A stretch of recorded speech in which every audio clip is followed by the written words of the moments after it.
Aunty चिया पिउँ त एक कप? अगाडिको बेन्चमा बस्ने बित्तिकै बोले म। ए निरु, सरलाई एक कप चिया बनाइदे त।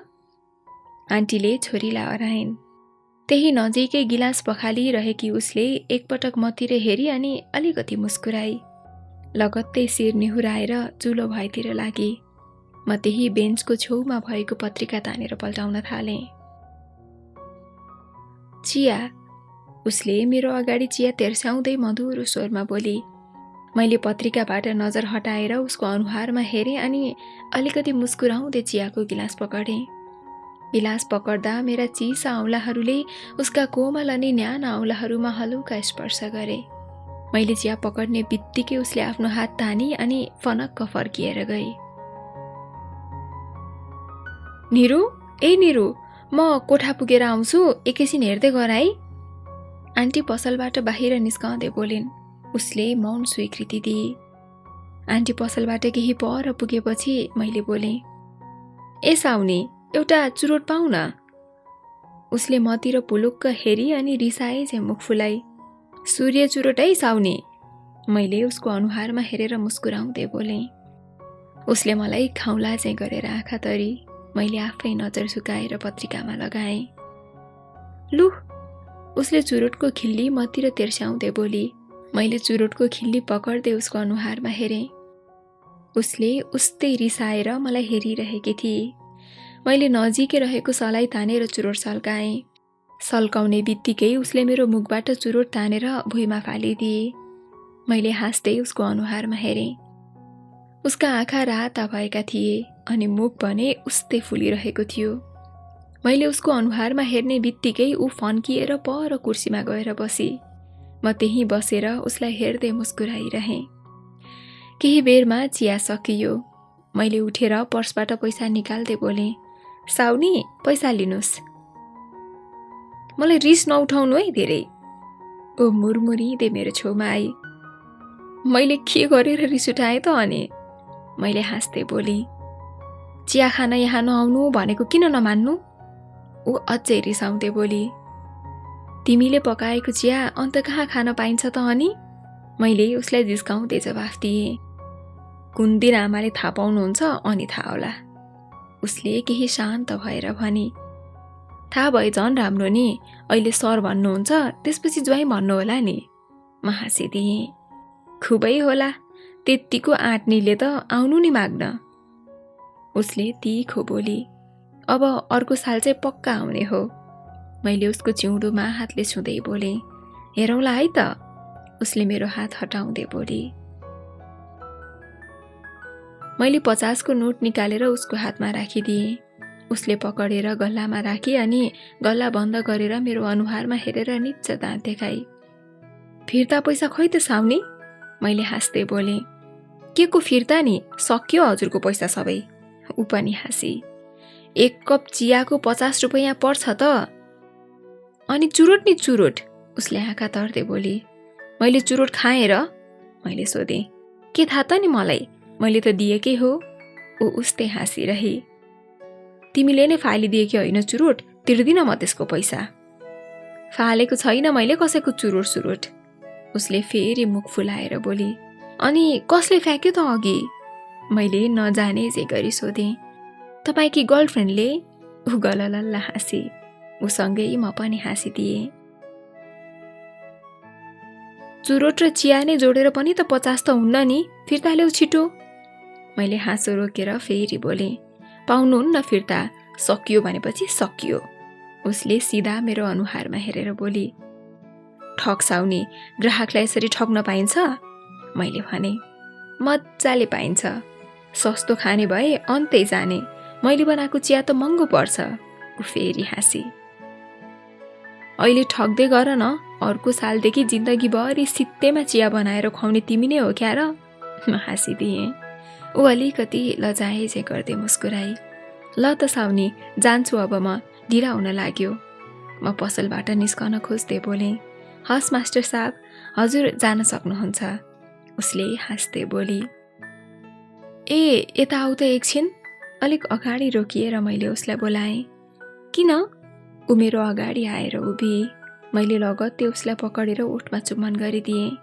ऊ झट्टै फुत्किएर मबाट पर गई अनि यताउता नजर डुलाई। केही नबोली रिसाए चाहिँ गर्दै मुख फुलाएर मलाई हेरी। अब चाहिँ मेरो पैसा असुल भयो, म हाँसिदिएँ। उसको ओठमा आइसकेको मुस्कान पनि भित्रै दबाएर उसले मलाई आँखा तरी।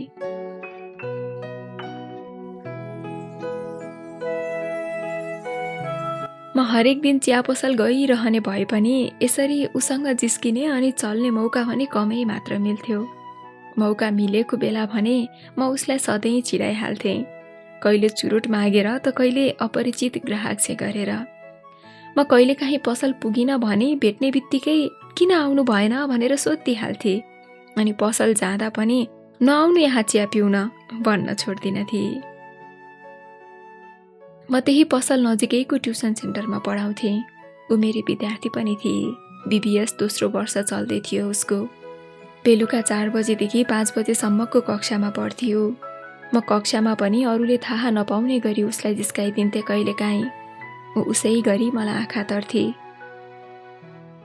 पढाइमा मध्यम विद्यार्थी थिए ऊ, तर व्यवहारले एकदमै परिपक्व थिए। कहिलेकाहीँ आन्टी नहुँदा ऊ एक्लै पनि पसल चलाउँथे। उसले दुःख अनि अभाव बुझेकी थिए। त्यही सानो पसल बाहेक अरू आयस्रोत केही पनि थिएन उसको परिवारको। उसको बुवा थिएनन्। उसका बाको पहिले मृत्यु भएको हो वा आमालाई छोडेका हुन्, मलाई थाहा थिएन। मैले कहिल्यै सोधेको थिइनँ पनि। ऊ सामान्य कपडा लगाउँथे, धेरै जसो कुर्ता सुरुवाल, धेरै मेकअप पनि गर्दैनथे। ऊ मैले पढाउने विद्यार्थीहरूमध्ये सबैभन्दा राम्री त थिइन, तर मलाई ऊ सबैभन्दा बढी मन पर्थे।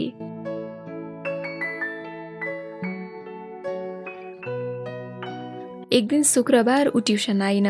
कक्षा सकिने बित्तिकै म चिया पसल पुगेँ। ऊ चिया बनाउँदै थिए। आन्टी सब्जी केलाउँदै थिइन्। म पसलमा पुग्ने बित्तिकै बेन्चमा बसेँ। आमा छोरी दुवैले मलाई पुलुक्क हेरे। आन्टी मुसुक्क मुस्कुराइन्। मलाई पनि चिया बनाऊ है निरु, मैले बोलेँ। उसले केही पनि जवाफ दिएन।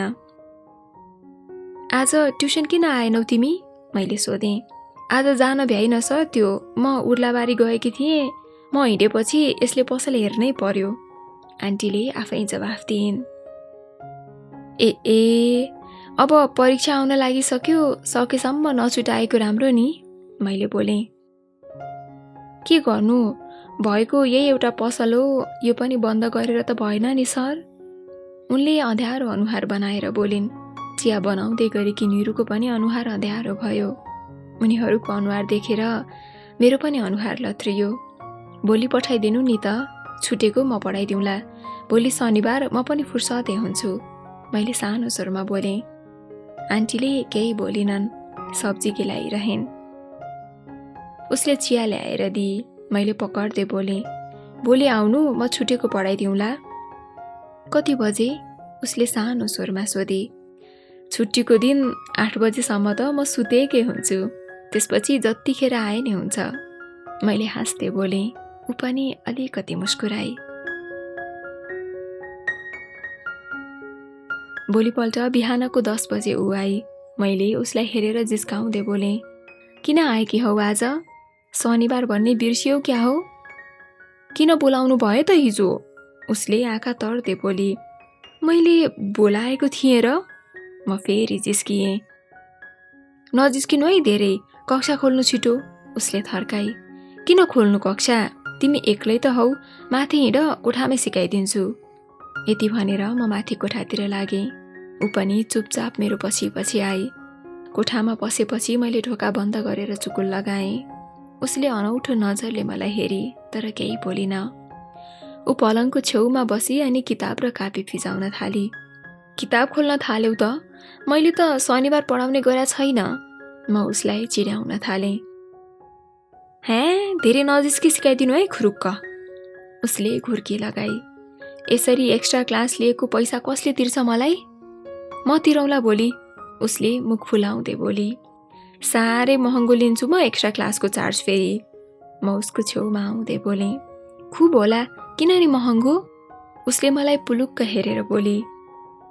तिमीले पनि त कहिलेकाहीँ मन लागि लिन्छौ त चियाको दाम, म हाँसिदिएँ। ऊ पनि मसँगै हाँसी।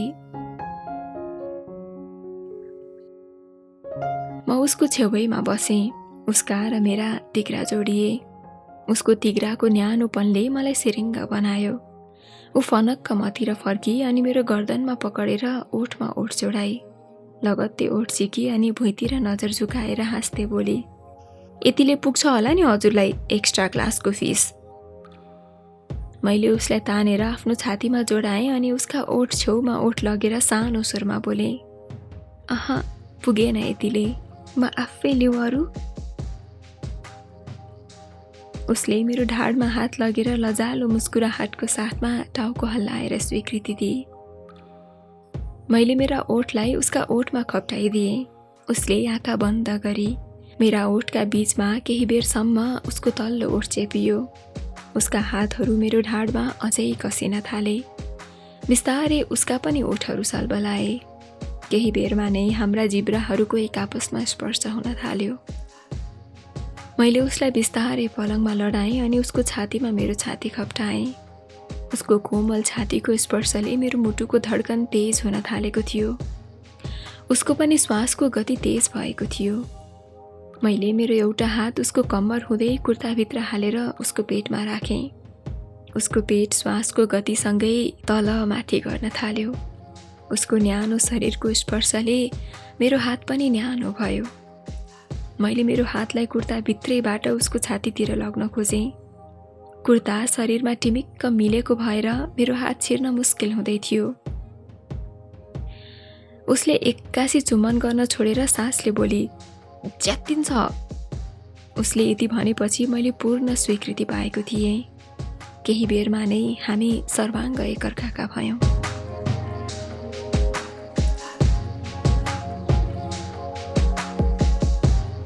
शिथिल भएर म पलङमा पल्टिएपछि केही बेर मौनता छायो। केही समयपछि ऊ मेरो नजिक आएर मेरो छातीमा टाउको राखी अनि सानो स्वरमा बोली, एउटा कुरा भनौ। भन न, के कुरा हो? मैले सोधेँ। हामी अर्को साल त बिहे गर्ने नि है? उसले गम्भीर हुँदै प्रश्न गरी। गर्ने त अनि, मैले सधैँ भनिराखेकै त छु नि, मैले भने। मलाई त बिहे गरेर लानुहुन्छ, अनि मेरी आमा? उसले भारी स्वरमा बोली, आमा के त? म अकमकिएँ। मेरो आमाको म बाहेक अरू कोही पनि छैन। हामीले बिहे गरेपछि मेरी आमाको बारेमा केही सोच्नु भएको छ?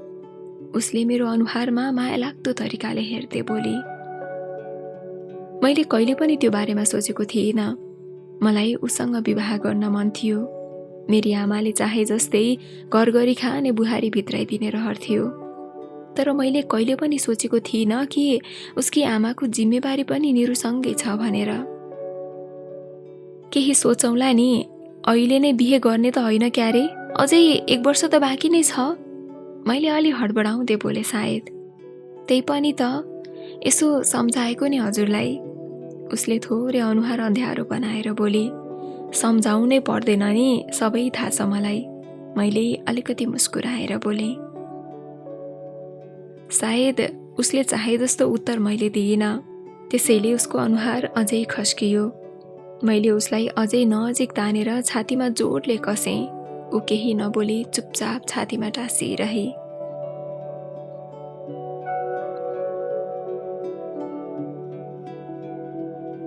अनि पढ्न पर्दैन? केही बेरमा मैले उसलाई झकझकाउँदै सोधेँ। ऊ लजाए झैँ मुस्कुराउँदै उठेर कपडा लगाउन थाली। म पनि उसँगै उठेर कपडा लगाएँ। लगभग आधा घण्टामा अघिल्लो दिनको पाठ उसलाई सिकाएर सकियो। ऊ फर्कन कोठाबाट निस्कने लाग्दा मैले हाँस्दै उसको हात पकडेर ताने। ऊ हुत्तिएर मेरो छातीमा आई। मैले उसलाई पकडेर चुम्बन गर्न खोजेँ। उसले टाउको तर्काउँदै हाँसेर बोली, फटा मान्छे, अब तुरुन्तै? त्यतिले पुग्छ त? मलाई त सधैँ माया गरिराख्न मन छ। म हाँसिदिएँ। अब अर्को सालदेखि सधैँ माया गर्नु। उसले पनि हाँसेर बोली। मैले जबरजस्ती तानेर ओठमा ओठ जोडाएँ। उसले बल गरेर मलाई ठेली अनि हाँस्दै ढोकामा पुगेर बोली, अब अरू अर्को पटक।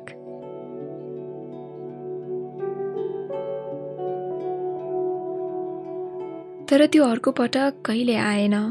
ऊ बिस्तारै बदलिँदै गई। ऊ ट्युसन आउँथे अनि सकिने बित्तिकै सरासर पसल फर्किन्थे। म उसलाई जिस्काउँथे पहिला जस्तै, तर ऊ आँखा तर्दिनथे, बरु नजर झुकाउँथे। म उसको पसल जान्थेँ, ऊ चिया बनाएर दिन्थे तर कहिले बढी पैसा लिँदैनथे। म ठट्टा गर्न खोज्थेँ तर ऊ व्यस्त भए झैँ केही न केही काम गर्न थाल्थे। बिस्तारै मेरो चिया पसल जाने क्रम पातलिँदै गयो। उसले पहिले चाहिँ व्यवहार नगरेपछि जान मन पनि लाग्न छोड्यो। केही समयपछि उसको ट्युसन पनि सकियो। ट्युसनको अन्तिम दिन मैले उसलाई सोधेँ, किन बदलिएकी छौ तिमी? के भएको छ तिमीलाई? मैले केही गल्ती गरेँ कि? छैन छैन त केही भएको, उस्तै त छु नि म। उसले भुइँमा नजर लगाएर बोली। अचेल त बोल्न पनि छोड्यौ त? मैले सोधेँ।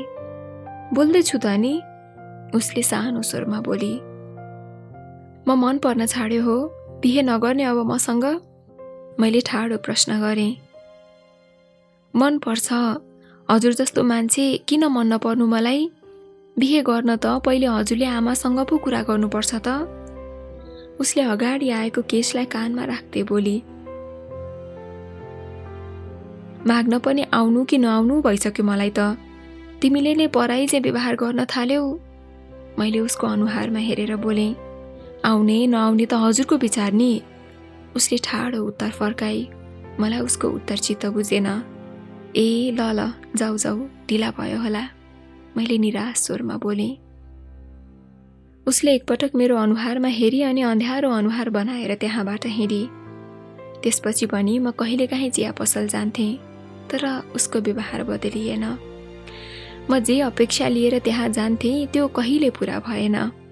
केही समय पछिदेखि म गरिमा विकास ब्याङ्कमा काम गर्न थालेँ। मैले दमक छाडेको थिएँ अनि सँगै छाडेको थिएँ उसको चिया पसल पनि। बिस्तारै उसका यादहरू पनि पातलिँदै गए। केही पटक उसलाई फोन अनि मेसेज गरेँ तर उसले खासै वास्ता नगरेपछि त्यो पनि छोडिदिएँ।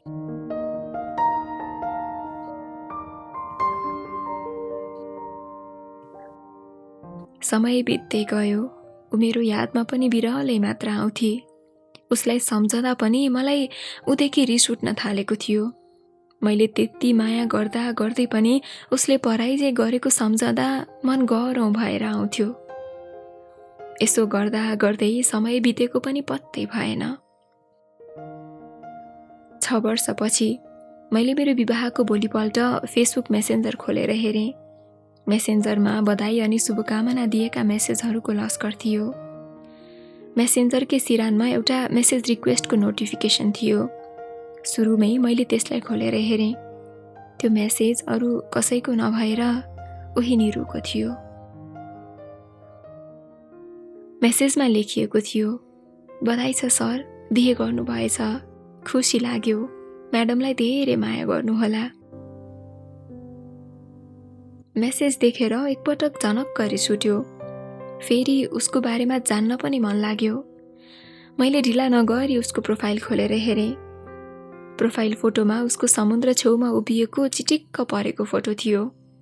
फोटोको मुनिपट्टि लेखिएको थियो, लिभ्स इन क्यालिफोर्निया। त्यो देख्दा एकपटक मुटु ढक्क फुल्यो।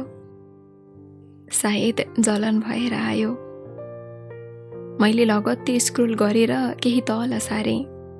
उसले भर्खरै केही तस्बिरहरू अपलोड गरेकी थिए। मैले एक एक गरेर तस्बिरहरू निहाल्न थालेँ। उसको श्रीमान अनि छोरीको तस्बिर देखेर मन अमिलो भएर आयो। धेरै बेर हेरिन, स्क्रोल गरिरहेँ। अर्को एउटा तस्बिर आएपछि म टक्क रोकिएँ। त्यो तस्बिर उसकी आमा यानि कि चिया पसलकी आन्टीको थियो। आन्टी पहिले भन्दा झनै जवान भए चाहिँ देखिएकी थिइन्। कालो अनि ठुलो चस्मा लगाएकी उनी गमक्क परेर मुस्कुराउँदै उभिएकी थिइन् समुद्री किनारमा। धेरै बेरसम्म एकहोरो त्यो तस्बिर निहालिरहेँ। निरुसँग उठेको रिस अनि जलन कति बेला शान्त भयो पत्तै भएन। केही बेरपछि मुस्कुराउँदै मेसेन्जरमा फर्किएँ अनि उसको मेसेजको रिप्लाईमा लेखेँ, धन्यवाद, तिमी पनि धेरै माया गर्नु तिम्रो श्रीमानलाई। मलाई पनि खुसी लाग्यो तिम्रो बारेमा थाहा पाएर।